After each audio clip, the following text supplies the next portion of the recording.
This is just a video on some of the films that I've seen in February. And the very first one I saw, 1st of February, was Best in Show. Best in Show was amazing. Waiting for Guffman, I was a little bit underwhelmed by that. Not underwhelmed, but the production budget was very much on show in that. Then 1st of February, I actually watched two films the 1st of February apparently. I also watched The Insider. So talk about going from one extreme to the other. And at times it's 3 hours long, right? It's certainly 2.5 hours long. And sometimes this movie, I don't know, it's very well made, very well acted, but stylistically I feel sometimes it's way over the top. You know, there's a scene with Russell Crowe in his hotel room, and you get this kind of dream sequence where, you know, he recalls his family. It feels just a little bit over the top. For me, I don't know, did it need, I think it might have been, you know, the cinematography as well.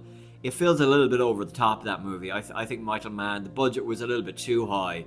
If Best in Show and Waiting for Guffman could have done with a little bit more budget, the budget on The Insider feels crazy. I think it's an example of a film where the budget was almost too high for the subject matter. Do you know what I mean? I feel like the subject matter and the style are a little bit not quite balanced there. Punch Drunk Love is a really good comparison where the budget, the acting, the production quality is great.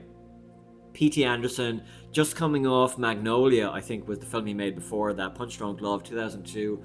Adam Sandler, you know, exploring more opportunities in his career and getting, you know, more acting ability and more acting range than he had previously had, maybe.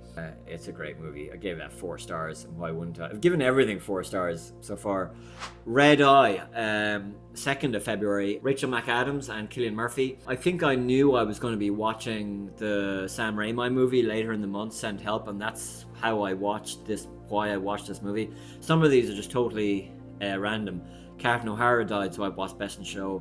The Insider, I don't know why I watched that movie. I've seen it obviously a million times. Red Eye, I wanted just to catch up on some of Rachel McAdams' career. I always love Red Eye, just a really tight, well-paced thriller. It's a little bit like Speed in a way, right? That, you know, when they come off the bus in Speed, it loses a bit of momentum. But how is this already 8 minutes long? Oh my god, I need to speed this up. I think it loses a bit of energy when it comes off the plane as well, you know what I mean? But credit to Wes Craven for doing like a 20-minute action scene in the house. That's intense. Groundhog Day, 3rd of February. I think Groundhog Day is actually the 2nd of February. Andie MacDowell just in her absolute prime there. Crazy to think that she did 4 Weddings, a Funeral, Sex, Lies and Videotape, and Groundhog Day all within that 5-year period. Amazing. So sad that Harold Ramis and Bill Murray fell out on this, on such a masterpiece. Broadcast News, again, I don't know why I watched that. I've seen it a number of times, but it's just a great movie. You know, it's a kind of, when they talk about the mid-range movie for adults that aren't made anymore, they're talking about films like Broadcast News. You don't see films like Broadcast News made anymore, and cinema is all the poorer for it. So a lot of older movies, but then a brand new spanking movie, the 7th of February, No Other Choice, by Park Chan-wook. I'd seen his last movie, Decision to Leave, from I guess 2023. Maybe it would be a good guess at that. You know, as I've made my own movies, I've fallen out of love with certain aspects, you know, and I don't really like the perfect cinematography of certain movies. And the cinematography was a little bit too perfect in this. I kind of wonder sometimes, are the actors working around the cinematographer at times? But a great film. I probably preferred Decision to Leave. If you ask me why, I don't really know. But I did love some of the cinematography in that movie, like the focus pulls in the interrogation scene. At times I found this just a little bit... Look, it's a great movie, such an incredibly well-made film, but at times I found a little bit uptight. I need to rewatch it a second time, right? Moving on. Now we're getting into the middle of February. I saw The Rip, just because everybody was talking about that. I had intended to kind of half do a video on that, you know. There was so much discourse around that Joe Rogan video with Matt Damon and Ben Affleck, but I never got around to it. There's so many videos I want to make.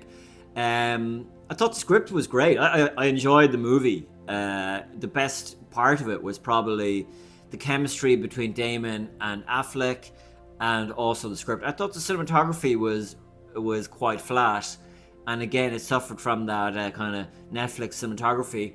But Ad Astra, that's an interesting film. I watched that, 3 stars. They set out to make the most realistic space movie ever, and it's like it feels like incredibly unrealistic at times, especially considering the fact that I watched Gravity a couple of days later. Gravity feels a lot more real, but we'll get to that. I watched Midsummer as well, 14th of February. Midsummer I probably prefer to Hereditary. I've seen them both a few times, and I've also watched Eddington. I haven't seen the other one with Joaquin Phoenix, the one he did in between Midsummer and Eddington. But Midsummer I really like. That's probably my favourite film of his. I think it's a great movie. The one that kind of made Florence Pugh a star. And then, yeah, I did get to send help. Rachel McAdams was amazing in this. Her role in, Red Eye, is a little bit generic, damsel in distress, even though she is a strong woman. There's a lot more character to the send help character that she plays. Great to see Sam Raimi doing a kind of back to basic movie. I think the third act maybe needed a little bit more punch. Talk about an incredible career, Rachel McAdams. She's done everything. Like she's done the indie thing, she's done the Marvel thing.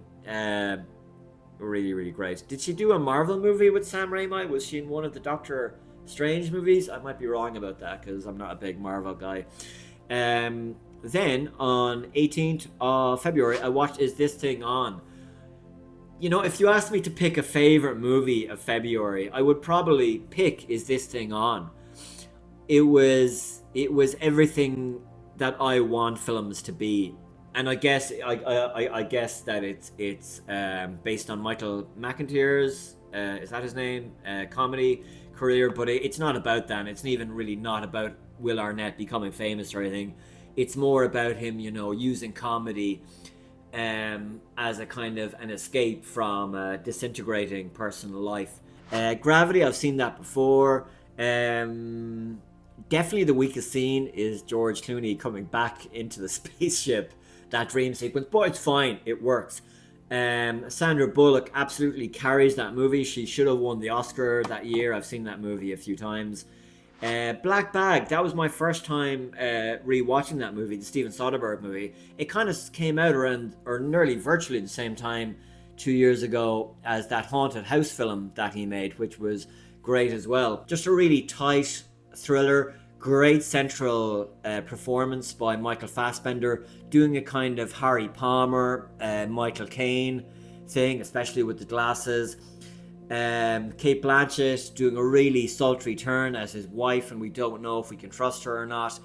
And incredible supporting cast as well. And just about him trying to find the traitor in his group of spies. So it's a plot that's been done a lot, but it's done really well, and it's also done contemporary as well. And great to see Pierce Brosnan back in the spy genre. So I watched The Mist for the first time, 2007.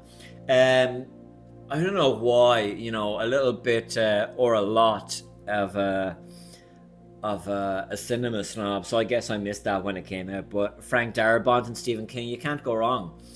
A new ending. It seems to get a little bit of controversy for the ending, but the ending was incredibly brave choice.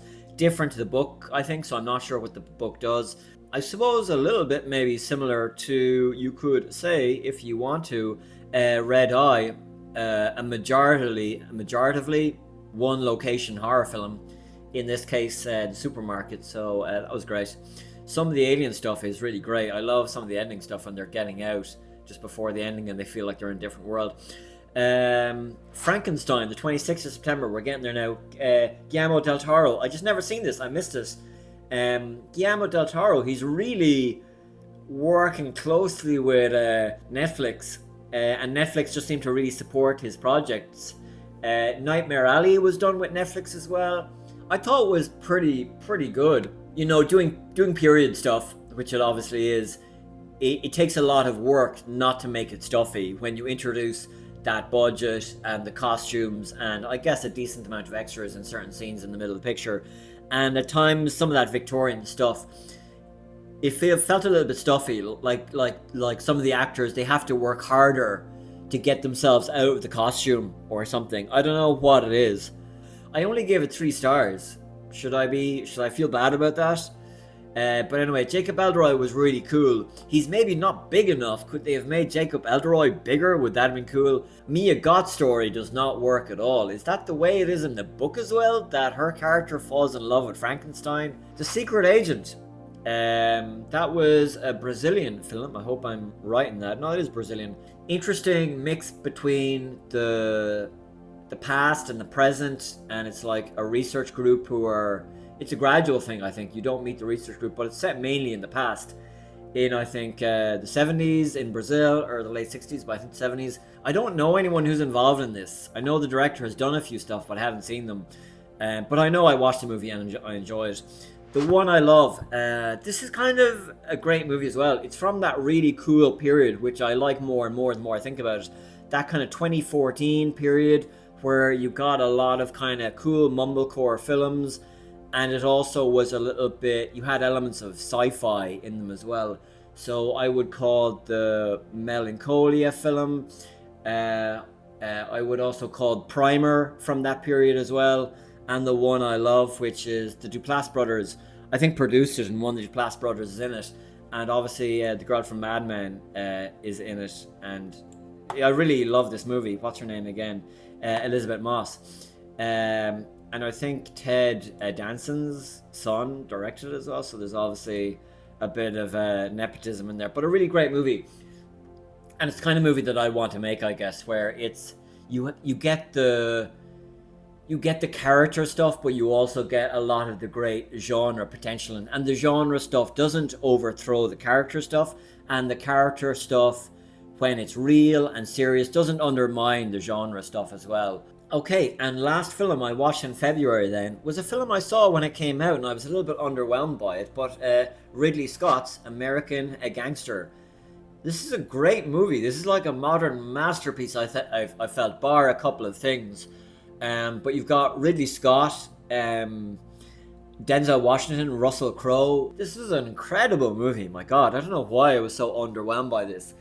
It's so well made, and it's an example where, even though it's period set, the period setting doesn't overwhelm the story, and it feels really believable. And there's some great handheld stuff with really interesting lenses and flair and stuff, which really makes the period believable, and it really brings you... It's much more immersive in the period than, say, the Frankenstein movie is, which is kind of very distant, and it feels it never really brings the period to life. But here Ridley Scott and his cinematographer do an incredible job, and the costume designer as well, and set designer, really bring New York to life.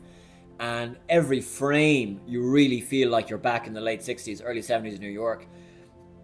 It got a little bit of criticism at the time for leaning too much into that Godfather, French Connection vibes, but you know, it does it so well. My God, incredible. Absolutely spoiled for talent in this movie. My God, so incredible. The ending where Denzel Washington becomes kind of a good guy because he gets some of the cops caught is a little bit strange. Yeah, so I watched a lot of movies. I think that's 19 movies I watched in February. If you ask me what my favorite one was, I would really go, including movies I hadn't seen before, like older ones, including The Mist or whatever, or Broadcast News, which I had seen before.